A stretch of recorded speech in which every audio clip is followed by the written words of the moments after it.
when you go see them in concert, yeah, Stairway to Heaven is great, but there's so much more that I want to hear as well.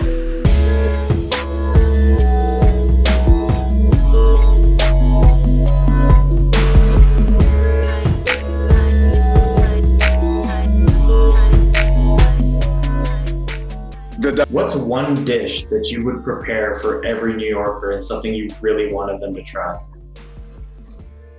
Wow. I don't know. You know, it's people, I guess to piggyback on that question, people always say, do you have a signature dish? Do you have a this or that? And I think that any chef that honestly answers that question is bullshit.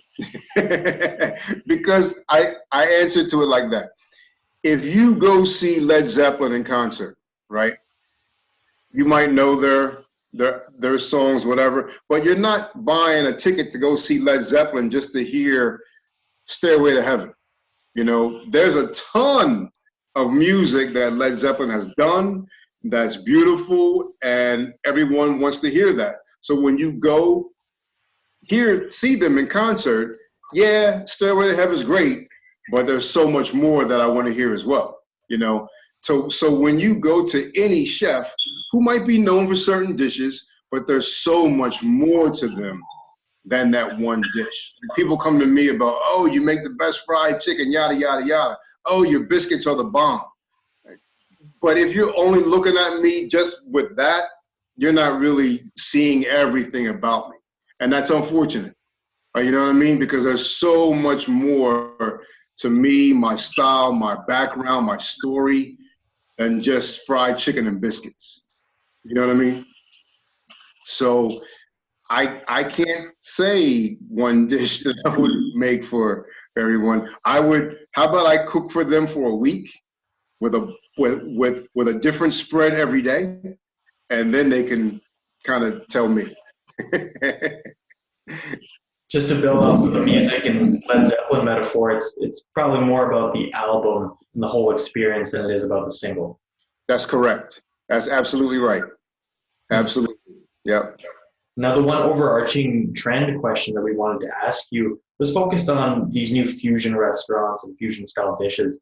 Do you think this is something that really embraces the collaboration that we're seeing today, or has it been kind of disrespectful towards other cultures? I think that if you keep the core of their culture intact and you treat it with respect, that is the focus, you know, then the fusion can exist.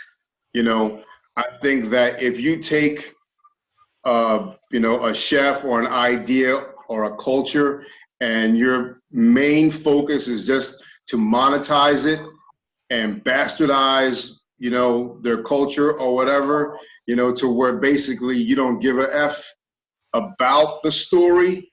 You just want to take that culture and bulk it up for the general public to make money, then it's going to fail. It might not be one day, 1 week, 6 months, but it's going to fail because there's no real authenticity to it. You know what I mean?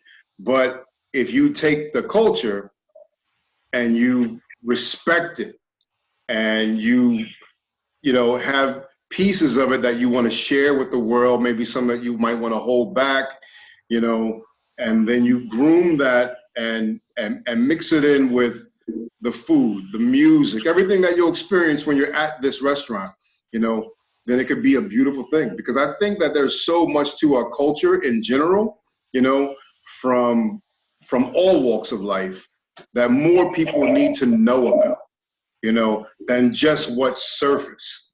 You know, Black people just aren't all about soul food and fried chicken. You know, if you go deeper and understand that, then you can see all the beauty that's behind that person, behind that culture. You know what I mean? And that goes with all cultures. If you just try to take that and mix it up and just give people what you think they want to see, you know, without giving it any regard, any respect, it's probably going to fail.